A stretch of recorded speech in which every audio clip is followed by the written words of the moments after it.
कि परमेश्वर का राज्य आखिर क्या है। परमेश्वर का राज्य हम निकालेंगे मत्ती की किताब और इसका 4 अध्याय। परमेश्वर का राज्य कोई स्थान नहीं होता है। जब राज्य की बात चल रही है तो परमेश्वर का राज्य कोई स्थान नहीं है, कोई जगह नहीं है जहाँ पर हम विचार करें कि परमेश्वर का राज्य वहाँ होगा या वहाँ होगा। वरन अगर हम प्रभु के वचन में हम इस बात को देखें कि मत्ती की किताब 4 अध्याय और इसका 17 पद में लिखा है, उस समय से यीशु ने प्रचार करना और यह कहना आरंभ किया, मन फिराओ क्योंकि स्वर्ग का राज्य निकट आया है। हाँ, यहाँ पर प्रभु यीशु मसीह कहते हैं मन फिराओ क्योंकि स्वर्ग का राज्य निकट आया है। कई बार लोग ये विचार करते हैं कि परमेश्वर का जो राज्य है वो शायद स्वर्ग हो सकता है, क्योंकि प्रभु तो वहाँ है, इसलिए स्वर्ग शायद प्रभु का राज्य हो।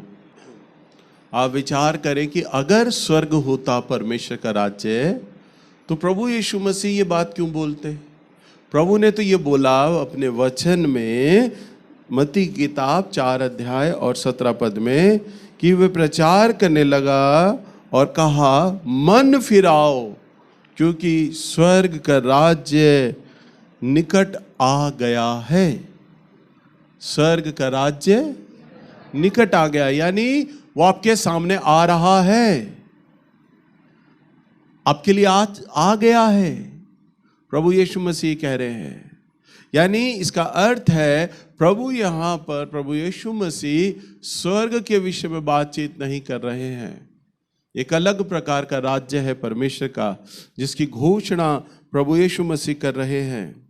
अगर हम देखें यहाँ पर कि लूका की किताब और इसका 17 अध्याय और इसका 20वां पद, अगर हम विचार करें, देखें कि कई बार कई लोग ये बोलते हैं कि हम वहाँ पर उस जगह पर जाते हैं, हम उस जगह पर जाते हैं, उस देश में जाते हैं, हमारा तीर्थ वहाँ है, वहाँ पर हम जाते हैं क्योंकि वहाँ की मान्यता अधिक है। विचार करते हैं, लोग बोलते हैं। किसी की भावनाओं को मैं ठेस पहुँचाने के लिए नहीं बोल रहे बातें, परंतु मैं आपको परमेश्वर के वचन से इस बात को साफ कर देना चाहता हूँ, स्पष्ट कर देना चाहता हूँ कि प्रभु का वचन इसमें क्या बोलता है। लूका की किताब 17 अध्याय और इसका 20वां पद। जब फरीसियों ने उससे पूछा कि परमेश्वर का राज्य कब आएगा, हाँ, तो उसने उनको उत्तर दिया, परमेश्वर का राज्य दृश्य रूप में नहीं आता। हाँ। और लोग ये ना कहेंगे देखो यहाँ है या वहाँ है, क्योंकि देखो परमेश्वर का राज्य तो तुम्हारे बीच में है। हाँ, फरीसियों ने प्रभु यीशु मसीह से सवाल किया, हे रब्बी, हे गुरु, आप हमें बताओ परमेश्वर का राज्य कब आएगा। तब प्रभु यीशु मसीह ने उन्हें ये जवाब दिया, उन्हें कहा कि देखो परमेश्वर का राज्य कभी प्रकट रूप में नहीं आता। वो एक ऐसा राज्य नहीं है जो आपको दिखाई देगा अपनी इन शारीरिक आंखों से, वो ऐसा राज्य नहीं है। बल्कि प्रभु यीशु मसीह किस पद में कहते हैं, लोग तुमसे ये ना कहें कि ये देखो ये वहां है या वहां है। हालेलुया। लोग बोलते हैं ना कि भाई प्रभु तो वहां पर है, उस जगह पर है, उस पेड़ पर है, उस गांव में है, उस मंदिर में है, उस दरगाह में है, फलानी उस जगह में, उस चर्च में है। ऐसी बात नहीं है। प्रभु का राज्य कभी भी प्रकट रूप में नहीं आता है, ये बात साफ है। यानी ऐसा राज्य जिन्हें हमारी शारीरिक आंखें नहीं देख सकती हैं, एक ऐसा राज्य है। और वो ऐसा राज्य भी है जो स्वर्ग भी नहीं है, परंतु प्रभु का वचन कहता है वो प्रकट रूप में नहीं आता है कि लोग तुमसे ये ना कहें कि देखो ये यहाँ है या वहाँ है, या देखो परमेश्वर, परंतु प्रभु यीशु मसीह ने कहा परमेश्वर का राज्य तुम्हारे बीच में है। प्रभु का राज्य कहाँ है? क्या कहा प्रभु यीशु मसीह ने? परमेश्वर का राज्य तुम्हारे बीच में है। और आज मैं आपको वचन से बोलता हूं, प्रभु का राज्य हमारी इस कलीसिया में है। हालेलुया। हम लोग इसी बात को तब सीखेंगे कि प्रभु का राज्य क्या है और प्रभु का राज्य किस प्रकार से हमारे बीच में है। प्रभु यीशु मसीह ने कहा वह तुम्हारे बीच में है, यानी जो विश्वास करने वाले लोग हैं, उसके अनुयायी हैं, उसके विश्वासी लोग हैं, उनके बीच में परमेश्वर का राज्य है। हालेलुया, परमेश्वर का राज्य है। ये राज्य क्यों महत्वपूर्ण है, क्यों आवश्यकता है इस राज्य की? अगर हम देखें, जब प्रभु यीशु मसीह इस जगत के अंदर सेवकाई करने को थे, तो सबसे पहले यूहन्ना ने प्रभु का सुसमाचार प्रचार किया। उसने अनाउंसमेंट करना शुरू कर दिया। अगर किसी गांव, किसी शहर में अगर एक बड़ा मंत्री आ रहा होता है, तो उसके लिए आने से पहले एक अनाउंसमेंट होता है। अगर इस मान लो झड़ोदा के अंदर अगर कोई सीएम या एमपी, मेंबर ऑफ पार्लियामेंट, या कोई उससे बड़ा मंत्री अगर झड़ोदा गांव में आता है, तो 2-4 दिन पहले अनाउंसमेंट होना आरंभ हो जाएगा। 3 व्हीलर में अनाउंसमेंट होगा, फलाने फलाना मंत्री फलाने फलानी तारीख को फलाने फलाने समय में और फलाने फलाने झड़ोदा के उस चौपाल पे या उस जगह पर आएगा। आप लोग सब उनसे मिल सकते हैं, अपनी शिकायतें उनके आगे रख सकते हैं। ऐसे अनाउंसमेंट किया जाता है एक बड़ा आदमी जब आ रहा होता है। ऐसे ही प्रभु यीशु मसीह भी जब इस जगत के अंदर प्रगट रूप में अपनी सेवकाई देने को थे, पहले तो वो एक नवजात शिशु थे, और जब वो जवान हुए, तो जब वो 30 साल के हो गए, और 30 साल तक प्रभु यीशु मसीह ने परमेश्वर की सेवकाई आरंभ नहीं की। परंतु जब 30 साल के हो गए और अब उनका समय आ गया था कि वो परमेश्वर की सेवकाई को आरंभ करते, तो आरंभ होने से पहले यूहन्ना बपतिस्मा देने वाला एक अनाउंसर के समान है, अनाउंसमेंट करता है प्रभु यीशु मसीह की। और वो क्या करता है अनाउंसमेंट? मत्ती की किताब 3 अध्याय और इसका हम दूसरे पद में हम देखेंगे, मन फिराओ क्योंकि स्वर्ग का राज्य निकट आ गया है। बस यूहन्ना बपतिस्मा देने वाले ने क्या अनाउंसमेंट किया? मन फिराओ क्योंकि स्वर्ग का राज्य निकट आ गया है। क्या बोला? मन फिराओ क्योंकि स्वर्ग का राज्य निकट आ गया है। अगर यूहन्ना ने कहा अगर मन नहीं फिराओगे तो आप प्रभु के राज्य में आप शामिल नहीं हो सकते। हालेलुया। अगर आपको प्रभु के राज्य में शामिल होना है तो उसका एक कंडीशन है, मन फिराओ। बोलिए मन फिराओ। जब हम किसी भी जगह पर जाते हैं तो वहां का एक एंट्री पास होता है, एक एंट्री टिकट होता है। किसी भी जगह हम जब जाते हैं, है ना, अगर आप मैच देखने जा रहे हैं या पिक्चर हॉल में आप जा रहे हैं, सिनेमा में, तो आपको एक टिकट, आपको एक पास मिलेगा, उसके बिना आपकी एंट्री नहीं होती है। ऐसे ही परमेश्वर का राज्य है। परमेश्वर के राज्य में एंट्री अगर आपको लेना है तो उसका जो पास है, उसका जो टिकट है, वो है मन फिराओ। बिना उसके पास के, बिना उसकी टिकट के आप परमेश्वर के राज्य को महसूस नहीं कर सकते, उसके राज्य में शामिल नहीं हो सकते। अगर आपको प्रभु का राज्य की आवश्यकता है तो आवश्यकता है कि आपको मन फिराना है। हालेलुया। आपको क्या करना है? मन फिराना है। और वचन में लिखा है प्रभु यीशु मसीह भी जब आए और प्रभु यीशु मसीह ने भी जब अपनी सेवकाई को आरंभ किया ना, तो हम देखते हैं मत्ती की किताब इसका 4 अध्याय और इसका 17 पद से, यहां पर हम देखते हैं प्रभु यीशु मसीह ने भी जब सेवकाई करी ना अपनी आरंभ, तो प्रभु ने भी क्या बोला? 4 का 17, उस समय से यीशु ने प्रचार करना और यह कहना आरंभ किया, मन फिराओ क्योंकि स्वर्ग का राज्य निकट आया है। हाँ, यहां पर देखो प्रभु यीशु मसीह भी, प्रभु यीशु मसीह का जो सुसमाचार है ना, जो वचन है, जो प्रचार है, वो क्या है? मन फिराओ क्योंकि स्वर्ग का राज्य निकट आ गया है।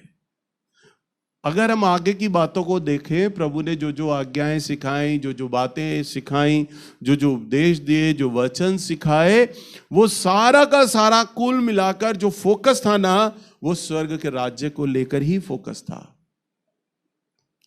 उदाहरण के तौर पर, जब आप एक सब्जी बनाने लगते हैं, मान के चलो अब आप एक चिकन बनाने लगे हैं, मुर्गे की सब्जी बना रहे हैं, तो आपका फोकस है मैंने अब मुर्गे की सब्जी बनानी है। अब मुर्गे की सब्जी को लेकर आप प्याज काटोगे, मुर्गे की सब्जी को लेकर आपने अदरक लहसुन काटना है, क्योंकि आपको फोकस है। मुर्गे की सब्जी में 1 किलो मुर्गा है तो 250 ग्राम के लगभग प्याज काटनी पड़ेगी मुझे। फोकस है मुर्गा, पहले आप मुर्गे को सोचेंगे, फिर आप प्याज को निकालेंगे। मुर्गे के हिसाब से अदरक लहसुन होगा, मुर्गे के हिसाब से आप गरम मसाला निकालोगे, मुर्गे के हिसाब से आप दही लाओगे, मुर्गे के हिसाब से आप उस सब्जी बनाते वक्त पानी रखोगे। दुनिया भर के आप मसाले तो डाल रहे हो, परंतु फोकस क्या है? मेन सब्जी मुर्गा। अगर आलू गोभी बनाओगे तो आलू गोभी के हिसाब से आपको हर चीज रखनी होगी। आलू गोभी में फिर दही नहीं डलेगा, क्योंकि आप आलू गोभी बना रहे हैं।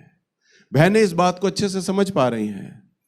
आप जो किचन के अंदर जो जिस प्रकार की भी जो सब्जी बनाते हो ना, तो वो सब्जी कितना पानी मांग रही है, कितना तेल मांग रही है, कितना कौन सा मसाला मांगती है, आपको वो मसाला देना होता है उस सब्जी को। क्योंकि आपको पता है मैं अमुक सब्जी बना रही हूं, परंतु आपका फोकस क्या होता है? वो सब्जी। आपका फोकस मसाला नहीं होता, आपका तो फोकस होता है सब्जी, कि वो सब्जी स्वाद कैसे बनेगी, क्योंकि उसमें दुनिया जहान के बने मसाले डालने, क्योंकि वो सब्जी में स्वाद ही तभी आएगा जब उसको वो वाला मसाला मिलेगा। हालेलुया। और हर मसाला हर सब्जी में भी नहीं डाला जाता है ना। इसका मतलब है मसाले का वैल्यू नहीं है, सब्जी का है। सब्जी पे आप फोकस करते हो। तो यूहन्ना बपतिस्मा देने वाले का जो सुसमाचार था वो था स्वर्ग का राज्य। प्रभु यीशु मसीह आए, प्रभु यीशु मसीह का भी फोकस क्या था? स्वर्ग का राज्य।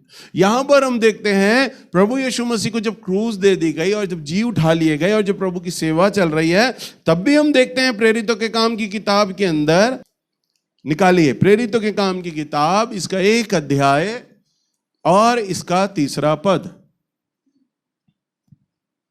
उसने दुख उठाने के बाद बहुत से पक्के प्रमाणों से अपने आप को उन्हें जीवित दिखाया। हाँ, यहां प्रभु यीशु मसीह के बारे में लिखा है।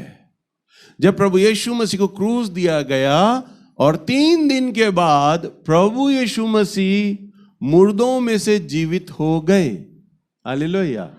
मुर्दों में से जीवित हो गए। जीवित होने का मतलब ये नहीं कि वो आत्मा में जी उठे। जीवित होने का मतलब है हार्ड मास में, शरीर में जिंदा हो गए प्रभु यीशु मसीह।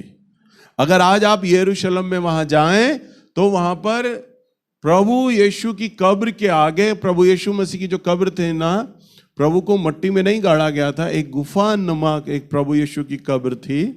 और वो कब्र पर आज भी खाली है और उस पर एक तख्ती लिखी हुई है, तख्ती लिखा हुआ है, क्योंकि वो स्वर्गदूत ने मरियम को ये बात बोली थी। वो वचन वहां पर लिखा हुआ है कि तुम जीविते को मरे हुओं में क्यों ढूंढते हो।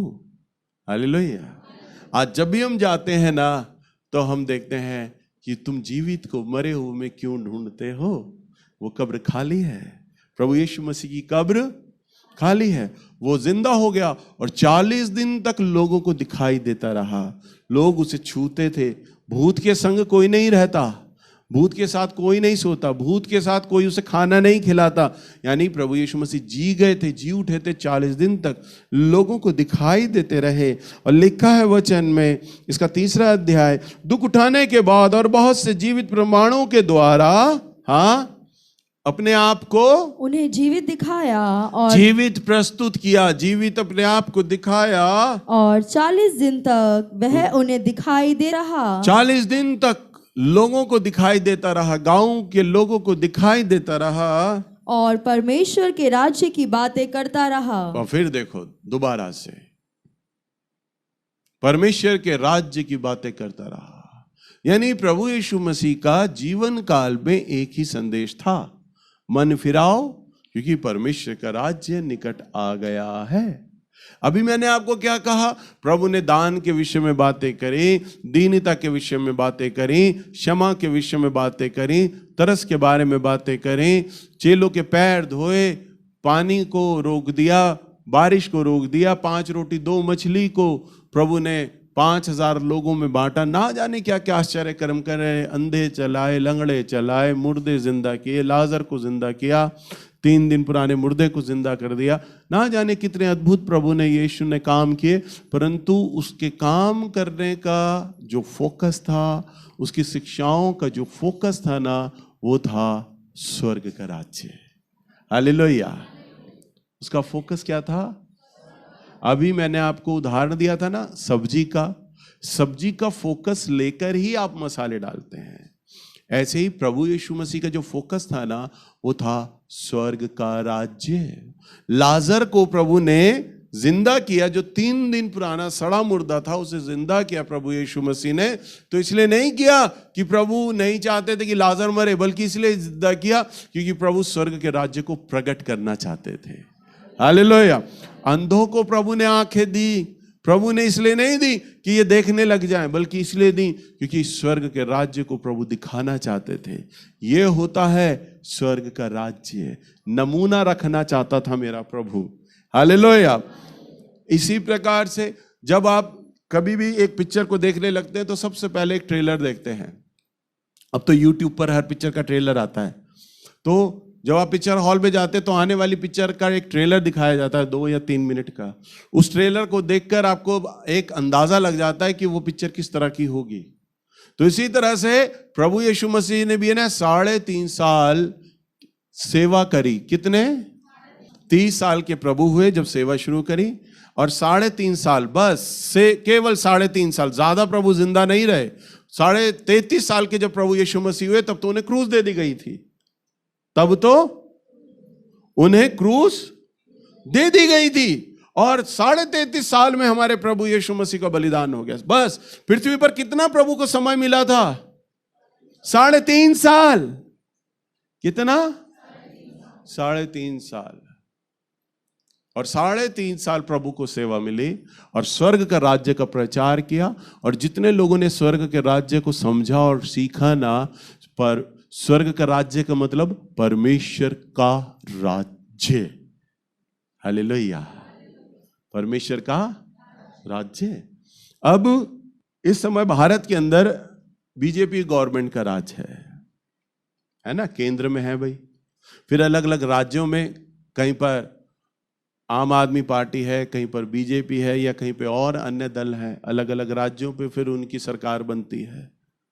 तो जहां पर, जिस जगह पर जो सरकार होती है, उसका राज्य होता है, वहां उसकी प्रभुता होता है, फिर उसी का नियम चलता है, उसका कानून चलता है। हम बात कर रहे हैं स्वर्ग का राज्य। तो स्वर्ग का राज्य तो कौन है जो स्वर्ग पे राज करेगा? कौन? परमेश्वर। कौन? परमेश्वर का राज्य। बोलिए, परमेश्वर का राज्य। स्वर्ग का राज्य दूसरे शब्दों में है परमेश्वर का राज्य। वो नैल्स का राज्य नहीं है, किसी पादरी, किसी बाबा, किसी स्वामी का राज्य नहीं है। वो राज्य होता है परमेश्वर का राज्य, अर्थात परमेश्वर की प्रभुता, अर्थात परमेश्वर के कानून, अर्थात परमेश्वर के नियम। हमारा प्रभु यीशु मसीह आए और केवल क्या प्रचार किया? स्वर्ग के राज्य के बारे में। यूहन्ना ने क्या प्रचार किया? स्वर्ग के राज्य के बारे में। प्रभु यीशु मसीह जब जी उठा लिए गए, 40 दिन प्रभु लोगों को दिखाई देते रहे। क्या प्रचार करते रहे? केवल स्वर्ग के राज्य में। प्रभु यीशु मसीह को कितना समय मिला? मैंने आपको क्या बताया? केवल 3.5 साल। 3.5 साल। और 3.5 साल प्रभु यीशु मसीह को मिले और पूरा विश्व प्रभु यीशु मसीह ने हिला दिया। हालेलुया। कल YouTube पर मैं एक बाबा को सुन रहा, एक बाबा उपदेश दे रहा। सुनो, YouTube पर मैं एक बाबा को सुन रहा। वो बाबा कह रहा, ईसाई धर्म इसलिए फैल रहा है क्योंकि ये धर्म परिवर्तन कर रहे हैं, कन्वर्जन कर रहे हैं। इसीलिए संसार में 2000 साल के बाद आया इनका धर्म, और 85 देश, वर्ल्ड के 85 देश क्रिश्चियन कंट्रियां बन गए। वो यूं बोल रहा। ये सिर्फ कन्वर्जन करते हैं, कन्वर्ट करते हैं। और वो बताता बाबा कि हमारा सनातन धर्म है और आज विश्व में कोई भी हिंदू राष्ट्र नहीं है। भारत भी हिंदू राष्ट्र नहीं कहलाता, संप्रदाय कहलाता है। और क्रिश्चियन कंट्रियां टोटल 85 हैं वर्ल्ड के अंदर, वो बोल रहा। और कई कंट्रियां ऐसी हैं जो आने वाले दिनों में क्रिश्चियन कंट्रियां बनने जा रही हैं। वो कह रहा इतना तेजी से ये धर्म परिवर्तन कर रहे हैं। मैं हंस रहा क्योंकि मैंने संदेश तैयार किया हुआ था, मैं जानता था इसका उत्तर। किसी में ताकत नहीं कि इतनी तेजी के साथ फैल सके। हर देश की सरकार मसीहों को रोक रही है, जेलों में डाला जाता है, चर्च तोड़े जाते हैं, पादरियों को चर्च में घुसकर गोली मार दी जाती है, डराया धमकाया जाता है, जेलों में डाल दिया जाता है। फिर भी क्यों फैल रहा है? तो इसके पीछे कौन ऐसी ताकत है जो मसीहों के साथ खड़ी है? वही जिसका राज्य है परमेश्वर। प्रभु यीशु मसीह को कौन किसने जिंदा किया? 3 दिन के बाद मेरा प्रभु यीशु मसीह, मेरा उद्धार करता, जिंदा हो गया। तो उसके पीछे कौन ऐसी ताकत थी जिसने उसको जिंदा कर दिया? यानी परमेश्वर। और अगर आप परमेश्वर के विरोध में कैसे खड़े हो सकते हो? खड़े ही नहीं हो सकते। प्रभु जब मसीही लोगों के साथ है, जब सच्चाई के साथ है, जब सत्यता के साथ है, वो अपने आप तेजी के साथ फैलेगी, बढ़ेगी। हालेलुया। धर्म परिवर्तन नहीं होता, मन परिवर्तन होता है। हालेलुया। आप इतने समय से यहां पर आ रहे हैं, किसी का नाम चेंज किया मैंने? हैं? लक्ष्मी आ रही है, पंडित परिवार से है। कितने साल हो गए लक्ष्मी? 16 साल से। मैंने लक्ष्मी से लिली रखा अभी तक? या मारिया रखा ही नहीं। पंडित परिवार से भाई। हालेलुया। धर्म परिवर्तन नहीं है, मन का परिवर्तन है। आप सच्चाई को जान पा रहे हो, आप जान पा रहे हो परमेश्वर का राज्य यहां नहीं है या वहां नहीं है, वरन परमेश्वर का राज्य तुम्हारे बीच में है। और परमेश्वर का राज्य तुम्हारे बीच में है, यह साबित कैसे होता है? आइए हम प्रभु के वचन में चलते हैं। निकालिए पहला कुरिन्थियों की किताब, इसका 4 अध्याय और इसका 20 पद। क्योंकि परमेश्वर का राज्य बातों में नहीं परंतु सामर्थ में है। बस मेरा फेवरेट वचन है ये। तभी तो मैंने अपने चर्च का नाम रखा था वर्ड इन एक्शन। परमेश्वर का राज्य केवल बक बक बक बक बक बक शब्दों में नहीं है, वचनों में नहीं है। केवल आए और बहुत सारा भाषण या ज्ञान आपको झाड़ दिया। वरन परमेश्वर का जो राज्य है ना, उसकी पावर में है, सामर्थ्य में है। अगर सिखाया जा रहा है कि लोगों को प्रभु चंगा करता है, तो आज इस चर्च में, परमेश्वर की इस कलीसिया में लोग चंगे होते हैं। हालेलुया। और उसके इस राज्य को प्रमाणित करने के लिए मेरा परमेश्वर है जो उन वचनों पर मोहर लगाता है। ये मेरा राज्य है। अभी मैंने आपको क्या कहा? प्रभु ने कहा, देखो कोई तुम्हें ये ना कहे कि परमेश्वर का राज्य तुम्हारे वहां पर है या वहां है, वरन परमेश्वर का राज्य तो तुम्हारे बीच में है। तो परमेश्वर का राज्य कहां है? आपके बीच में, विश्वासी के बीच में, कलीसिया के बीच में, जो वहां पर है। और वचन कहता है परमेश्वर का राज्य शब्दों में नहीं वरन उसकी सामर्थ्य में है। तो यहां पर प्रभु, हम कहते हैं प्रभु हमसे बात करता है, हमसे बोलता है, तो वास्तव में वो आपसे बात करता है, आपकी अगुवाई करता है, आपके विचारों में आता है, आपके स्वप्नों में आता है। अब तो हमारे चर्च में भविष्यवाणियां भी होती हैं। वो नाम ले लेकर बुलाता है, डेट ऑफ बर्थ के साथ बुलाता है। बहुतों के जीवनों में प्रभु ने भविष्यवाणी की है, उनकी पूरी हो गई और हो रही है।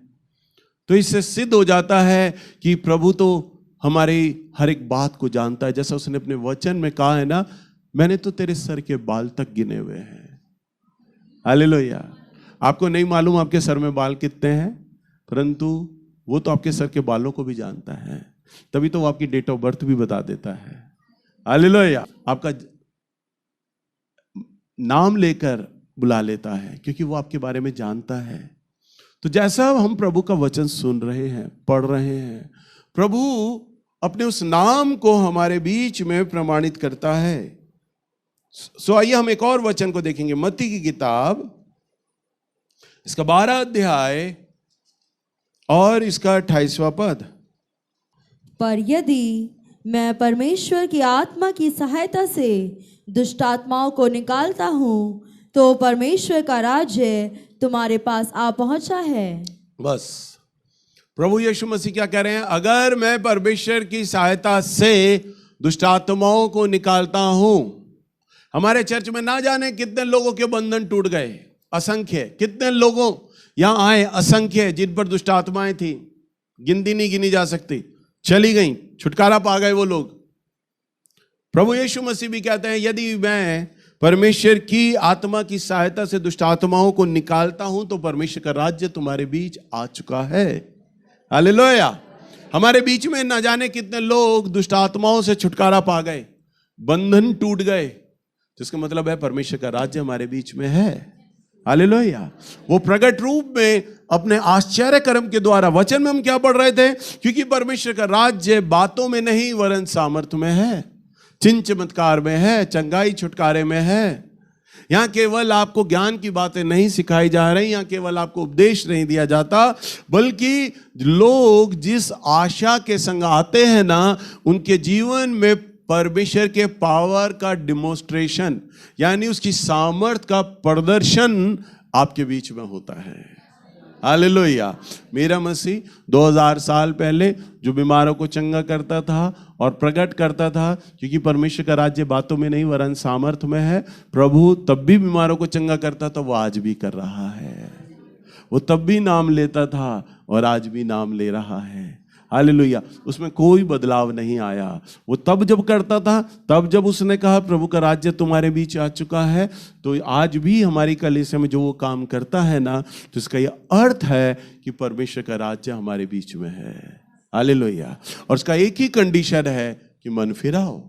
जब आप मन फिरा लेते हैं तब आप परमेश्वर के राज्य में प्रवेश कर जाते हैं, और जब आप परमेश्वर के राज्य में आ जाते हैं, प्रवेश कर जाते हैं, अब आप प्रभु की प्रभुता में आ गए हैं, प्रभु की उपस्थिति में आ गए हैं। अब परमेश्वर आपका संरक्षण है, आपका बचाने वाला है। हालेलुया। अब आपको चिंता नहीं करनी है, क्योंकि अब आप प्रभु के हाथों में आ गए हैं। अब प्रभु के कानून और प्रभु के नियम ही आपने पालन करने, और कुछ नहीं करना। बस बाकी सारा काम प्रभु संभाल लेगा। हालेलुया। आपको तो केवल प्रभु का वचन सुनना है, पढ़ना है और जानना है, और वो वचन का पालन करना है जैसा परमेश्वर का वचन आपसे बोलता है। और जब आप करते हैं ना, तो परमेश्वर आपके जीवन में एक सरल बहाव ले आएगा, चंगाई आ जाएगी, छुटकारा आ जाएगा, धन आ जाएगा, चंगाई आएगी, शांति आएगी, आनंद आएगा। आपके जीवन में एक बड़ा सरल बहाव आएगा, आपके जीवन से संघर्ष चला जाएगा, क्योंकि परमेश्वर के राज्य में आप प्रवेश कर चुके हैं। हालेलुया।